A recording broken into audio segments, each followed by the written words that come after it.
श्री गुरुभ्यो नमः. आपण त्या शास्त्रार्थ चिंतनासाठी सर्व जमलेलो आहोत. तर मी वेदभाष्यावर थोडंसं सांगतो. सामवेदामध्ये यो जागार तमृचः कामयन्ते यो जागार तमुसामानियन्ति यो जागार तमयं सोम आहः तवाहमस्मि सख्येन्योगाः अग्निर्जागार तमृचः कामयन्ते अग्निर्जागार तमुसामानियन्ति अग्निर्जागार तमयं सोम आहः तवाहमस्मि सख्येन्योगाः. हे दोन मंत्र गेलेले आहेत. आपण सर्व आपल्या धर्मग्रंथांमधून पुराणांमधून सर्व ठिकाणाहून ऐकत असतो की मनुष्याने नेहमी जागृत असलं पाहिजे. कशाकरता जागृत असलं पाहिजे तर जो जागृत असतो त्याच्याकडूनच नेहमी सत्कर्म घडत असतात. त्याकरता मनुष्याने जागृत असलं पाहिजे. तर यो जागार तमृचः कामयन्ते म्हणजे काय तर जो जागा असतो म्हणजे जो जागृत असतो तर ऋचा म्हणजे जे काही मंत्र आहेत ते मंत्र त्याची इच्छा करतात, त्याच्याकडे येण्याचा प्रयत्न करतात. विद्यार्थी तसेच सुद्धा अध्ययन करायला सांगितलेलं आहे. जे काय जागृत याचा अर्थ म्हणजे आपण झोपेतून उठणे असा शब्दशः सुद्धा अर्थ घेऊ शकतो. आळस न करणे असा सुद्धा आहे. आणि दुसरं म्हणजे आपलं नेहमी आपलं जे लक्ष्य आहे जे आपल्याला साध्य करायचं आहे याचा याकडे आपलं लक्ष असलं पाहिजे. आपल्या लक्ष्यावर नेहमी आपलं लक्ष असलं पाहिजे. त्याचं चिंतन आपल्या मनामध्ये नेहमी झालं पाहिजे. तर त्याला सुद्धा जागृत असणे असंच म्हणतात. म्हणजे झोपताना सुद्धा आपल्याला सकाळी उठून अभ्यासाला बसायचं आहे किंवा जे काही पैसे कमवायला जायचं आहे किंवा उद्याचा जो काही आपला उद्योग आहे तर त्याचा विचार करूनच आपण नेहमी झोपलं पाहिजे. तर त्यानुसार आपल्याला जाग येते सकाळी. म्हणजे थोडक्यात काय तर जागृत असणं याचा असा दोन्ही पद्धतीने आपल्याला अर्थ मिळतो.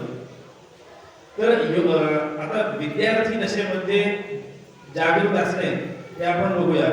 तर जे विद्यार्थी अध्ययन करतात म्हणजे सकाळी उठून किंवा दिवसभर न झोपता इत्यादी सर्व तर अशा पद्धत आळस इत्यादी टाकून तर यो जागार तम ऋचः कामयन्ते.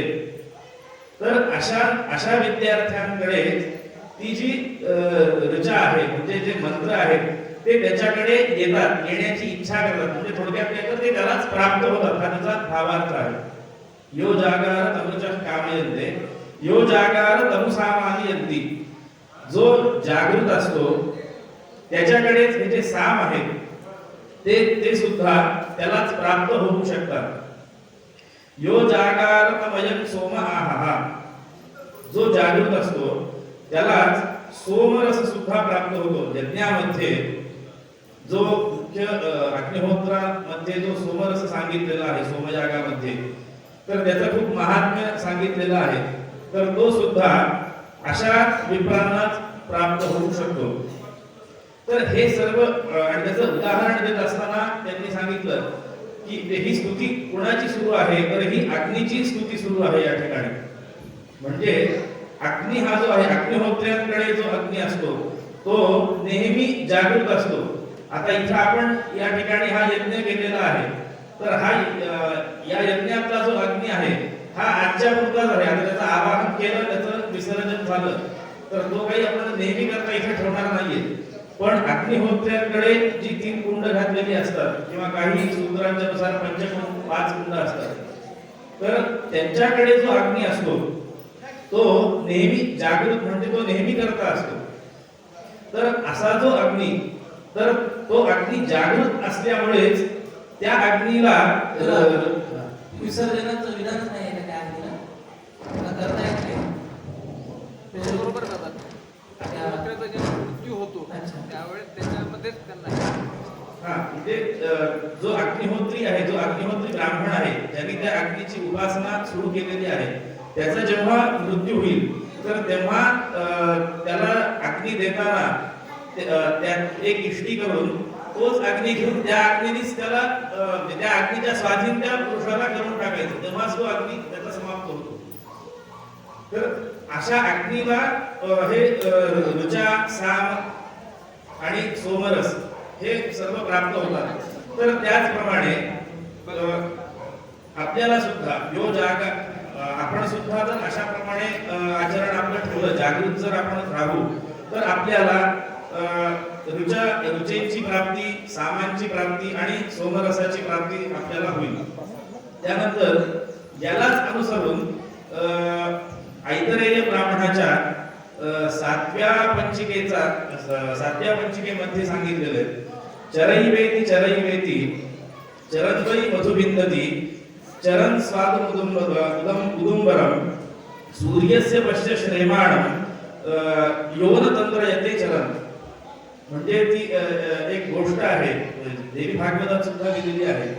हरिश्चंद्र राजाला अपत्य होत नव्हतं, तर त्यांनी वरुणाची उपासना केली. तर वरुणाच्या कृपेमुळे त्याला पुत्रप्राप्ती झाली. पण वरुणाने त्याला सांगितलेलं होतं, पुत्र झाल्याच्या नंतर तो मला लगेच पाहिजे. तर तो त्याला हो म्हणून सांगतो आणि पुत्र झाल्याबरोबर वरुण त्याच्यासमोर प्रगट होतो आणि त्याला सांगतो की मी तुला दिलेला पुत्र मला पाहिजे. तर तो म्हणतो हा खूप लहान आहे, मी याला काही दिवसांनी तुझ्याकडे सोपवतो. तर मग तो थोडा मोठा होतो, 5 वर्षांचा होतो. मग तेव्हा परत वरुण येतो, मला माझा पुत्र देऊन टाक म्हणून. तर तो नाही म्हणतो, आता याची एकदा मुंज होते, उपनयन झाल्याच्या नंतर याला मी तुला देऊन टाकतो, याचा बळी देऊन तुझ्याकडे सोडून टाकतो. तर मग याची मुंज केल्याच्या नंतर त्याचं नाव रोहित असतं त्याच्या पुत्राचं. तो वनामध्ये निघून जातो, त्याला कळतं की आपल्याला मारणार आहेत म्हणून तो पळून जातो. आणि मग ह्या काही देऊ शकत नाही, वरुणाला अर्पण करू शकत नाही. आणि वरुणाच्या आलोकृपेमुळे त्याला जलोदर होतो.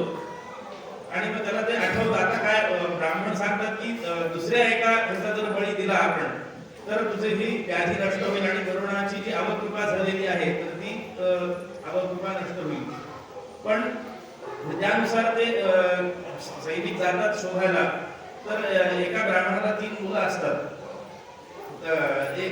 एक जण त्याच्या आईच्या आवडीचा असतो, एक जण त्याच्या वडिलांच्या आवडीचा असतो. तर हा तिसरा जो असतो त्याला घेऊन जा म्हणून त्याचं नाव शुनश्यप असतं. मग त्याला ते पकडून आणतात आणि त्याला बांधून ठेवतात. यज्ञाच्या ठिकाणी एका युगाला बांधून ठेवतात. मग तो त्या ठिकाणी प्रार्थना करतो.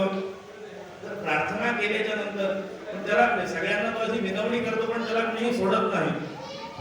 नंतर त्या ठिकाणी इंद्र प्रगट, आणि तो प्रार्थना करतो पण कोणीच त्याला वाचवायला येत नाही. पण तेवढ्यात तिथं इंद्र प्रगट होतो आणि इंद्र त्याला सांगतो, त्या रोहितला येऊ नको म्हणून सांगतो.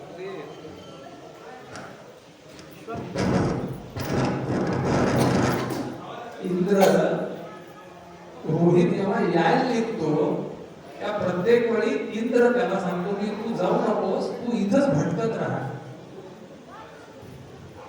त्याचा संबंध इथे नाहीये, शुनश्यपाला इथं संबंध नाही. पुढे येतो, पुढे वरुणाची प्रार्थना करून तो सुटतो. असं ते रोहितला सांगितलं, शुनश्यपाला.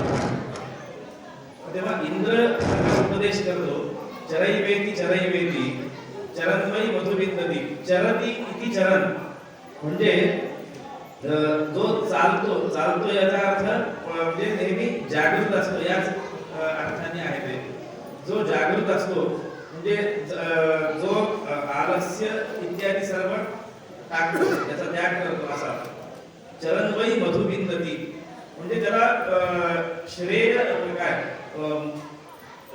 म्हणतात त्याला, श्रेयस्कर असं फल त्याला प्राप्त होतं. चरन्वै मधुबिंदती, बिंदती म्हणजे अवश्यम प्राप्नोती असं तिथं त्यांनी भाष्यात दिलेलं आहे. चरण स्वाद उदुंबरम, इथं औदुंबराच्या फळाचं त्यांनी हे घेतलेलं आहे. जसं ज्याप्रमाणे औदुंबराचं मधुर असं फळ असतं ते प्राप्त होतं आपल्याला, त्याचप्रमाणे जो जागृत असतो त्याला फलप्राप्ती होते. सूर्यस्य पश्य श्रेयमाणं, सूर्य जो आहे त्यांनी त्याला दृष्टांत दिलेला आहे सूर्याचा. ज्याप्रमाणे सूर्य हा कधीही न थकता सर्वांना म्हणजे त्याचं भ्रमण सुरू ठेवतो आणि सर्वांना प्रकाश देतो. सूर्यस्य पश्य श्रेमाणं योन तंद्र यज्ञे चरण, म्हणजे तंद्रा याचा अर्थ आळस, म्हणजे आळस टाकून परिणामांचा कसलाही विचार न करता प्रयत्नपूर्वक नेहमी सत्कर्म करणे, जागृत राहणे, जागृत राहून सत्कर्म करणे, असं त्याचं या सायण मंत्रांचा अर्थ आहे. तर या ऐतरेय ब्राह्मणाचा अर्थ आहे. तर यालाच अनुसरून अजून थोडंसं सांगतो. नारदीय शिक्षेमध्ये सुद्धा मुंगीचं एक उदाहरण दिलेलं आहे, म्हणजे हे विद्यार्थ्यांसाठी म्हणून आहे मुद्दाम. तर यत्कीटः पांशुभिः लक्षणैः वल्मीकः क्रियते महान् न तत्र बलसामर्थ्यम् उद्योगस्तत्र कारणम्. नारदीय शिक्षेमध्ये उपदेश करताना सांगतात नारद महर्षी की एक मुंगी असते. मुंगी किती जरी हजारो लाखो जरी मुंग्या असल्या तरी त्यांचा आकार हा एवढा खूप बारीक असतो. पण अरण्यामध्ये मोठे मोठे जे वारुळ बनतात तर ते कशामुळे बनतात? न तत्र बल सामर्थ्यम, म्हणजे त्या मुंग्यांमध्ये काही फार ताकद नाहीये किंवा असं फार काही सामर्थ्य असं काही नाहीये. उद्योगच तत्र कारण, त्या सतत उद्योग करत असतात. त्यांचं ते कार्य आहे, त्यांचं एकच लक्ष्य आहे की आपण जायचं. त्यांची जी मुख्य राणी असते त्या मुंगींची, त्यांनी सांगितलेलं असतं की आपण जायचं आणि एवढी एक गण आणायचा. तर तेवढं फक्त कार्य त्यांना नेमून दिलेलं असतं. तर त्याप्रमाणे ते सर्व हे करून गोळा करून मोठं बलविक म्हणजे मोठं असं वारुळ निर्माण करतात. तर विद्या ही त्यानुसार त्याचप्रमाणे कमवली पाहिजे. एकदम जर सगळं गुरुजींनी जर शिकवलं तर ते काही आपल्याला प्राप्त होणार नाहीये. त्यामुळे त्यासाठी जागृत असलं पाहिजे आणि उद्योग म्हणजे विद्या आवृत्ती इत्यादी सर्व असलं पाहिजे. तत्र बल सामर्थ्यम उद्योगच तत्र कारणम. तर अशा प्रकारे हे सत्कर्म मनुष्याने नेहमी केलं पाहिजे. आणि हे कर्म जेव्हा आपण करत असतो तर हे कर्म सुद्धा वेदांत शास्त्रामध्ये उपनिषदांमध्ये वगैरे सांगितले की हे कर्म अविद्येला जोडून असतं असं सांगितलं. म्हणजे याच्यामध्ये ईशावास्योपनिषदामध्ये एवं परिणान्यथेतोस्ति न कर्म लिप्यते नरे, तर असं मंत्र गेलेला आहे. म्हणजे अशा प्रकारे जर कर्म आपण करत राहू, सत्कर्म जर करत राहू तर ते सत्कर्म आपल्याला कधीही बाधत नाही. म्हणजे कारण कर्म जर करायचं असेल तर कर्म नेहमी आपल्याला त्या ह्याच्यामध्ये अडकून टाकतं आणि अडकून टाकून आपला घात होण्याची शक्यता असते. पण सत्कर्म जर आपण नेहमी करत राहिलो तर त्या सत्कर्म आपल्याला कधीही त्रास देत नाही आणि त्या सत्कर्मांच्या द्वारा आपली जी कार्याची सिद्धी आहे म्हणजे मोक्ष प्राप्ती, भगवत प्राप्ती जी आहे तर ती आपल्याला नेहमी होते. असा हा वेदांचा उपदेश आहे. तर म्हणून आपण नेहमी सत्कर्मासाठी जागृत असलं पाहिजे. तर हाच याचा सारांश आहे. ओम स्वस्ति.